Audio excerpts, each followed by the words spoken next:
میں نے کبھی بھی علامہ جواد نقوی کی باتوں کی تائید نہیں کی، لیکن آج پہلی دفعہ ایسا ہوا ہے کہ علامہ جواد نقوی کی بڑی اہم باتیں ہیں۔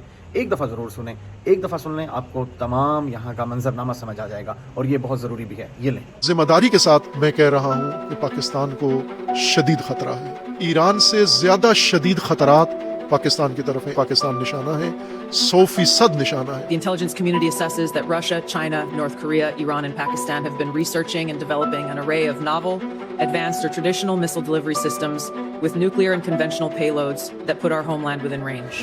ایک بڑا خطرہ پاکستان کے لیے پیدا ہو گیا ہے، شدید خطرہ۔ یہی جنگ جو ایران کے اوپر جاری ہے اور پاکستان بظاہر ٹرمپ کا ساتھی ہے، لیکن اسی کے اندر پاکستان کے لیے امریکہ کی طرف سے کیا دھمکی آئی ہے، اسرائیل کی طرف سے کیا دھمکی آئی ہے، بھارت کی طرف سے کیا دھمکی آئی ہے۔ یہ جو تاثر ہے کہ پاکستان نشانہ نہیں ہے، ایران ہے، فقط کھول کے انہوں نے بغیر کسی لگی لپٹی کے کہہ دیا ہے کہ پاکستان نشانہ ہے، 100% نشانہ ہے۔ میں یہاں مسجد میں بیٹھا ہوا ہوں، ماہ رمضان کی آخری رات گزری ہے، شب عید ہے، اور جو مہینہ گزرا ہے مقدس ہے، جو آ رہا ہے مقدس ہے، شب بہت عظیم ہے، مکان بہت مقدس ہے، اور ذمہ داری کے ساتھ میں کہہ رہا ہوں کہ پاکستان کو شدید خطرہ ہے۔ اس خطرے کو سرسری نہ لیں، اور اس کے جو دلائل ہیں میں بعد میں عرض کروں گا، اور سب کو پتہ ہے، میڈیا کے اندر آگے یہ بات ساری، اور اس کے ہوتے ہوئے بھی اگر ہم آنکھیں بند کر لیں کبوتر کی طرح تو ہمیں بہت نقصان ہوگا، دیر ہو جائے گی۔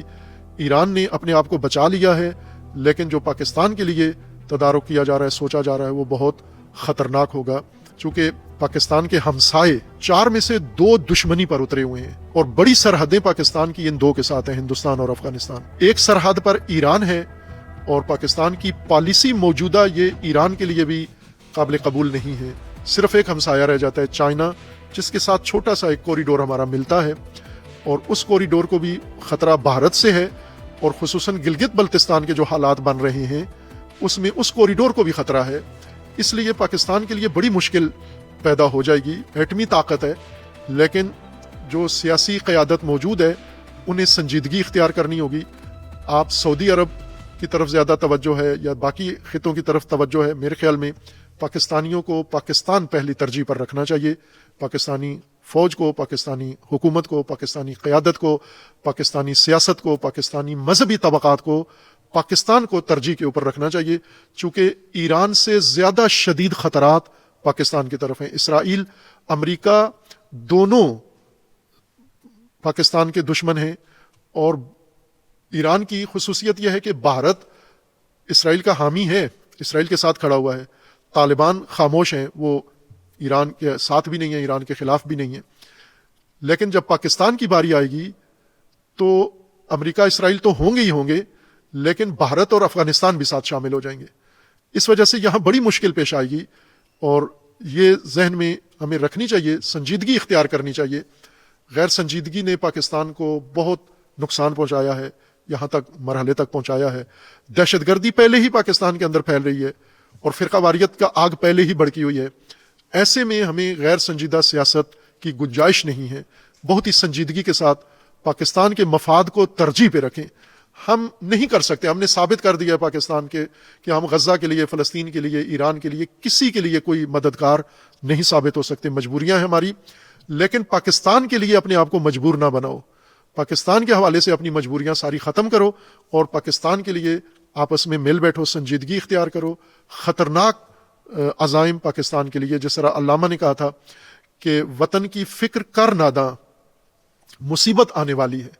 یہ اقبال نے یہ الہام دیا تھا، وطن کی فکر کر ناداں، مصیبت آنے والی ہے۔ تیری بربادیوں کے تذکرے ہیں آسمانوں میں، تیری بربادیوں کے تذکرے ایوانوں میں ہیں، اداروں میں ہیں، اور افواج کے اندر ہیں۔ اور اب جب کہ انہوں نے اسلام کو، مسلمانوں کو کرش کرنا اور تباہ کرنا شروع کر دیا ہے، تو چھوڑیں گے نہیں۔ یہ نہیں کریں گے کہ ادھورا کام چھوڑیں، پاکستان کو رہنے دو چونکہ ہمارا دوست ملک ہے، باقیوں کو سب کو رگڑ دو۔ یہ سب کو ایک ایک کر کے ختم کر رہیں گے، لیکن انہیں روکنے کی ضرورت ہے، اور روک سکتے ہیں۔ ایران نے مثال قائم کر دی ہے کہ روک سکتے ہیں۔ تو پاکستان جمعیت بھی زیادہ ہے، طاقت بھی زیادہ ہے، قوت بھی زیادہ ہے، فوج بھی بڑی ہے، ہر چیز پاکستان کی برتر ہے۔ صرف ایک ارادہ اور عزم چاہیے، شعور چاہیے، وہ بھی انشاءاللہ امید ہے خداوند تعالیٰ توفیق دے گا۔ اللہ تبارک و تعالیٰ کی بارگاہ میں دعا گو ہیں، پروردگار پاکستان کی حفاظت فرما، اس ملک کو اندرونی بیرونی دشمنوں سے محفوظ فرما، ملک کے خلاف سازشیں کرنے والے، کمزور کرنے والے اور ملک کے ساتھ خیانت کرنے والوں کو رسوا فرما۔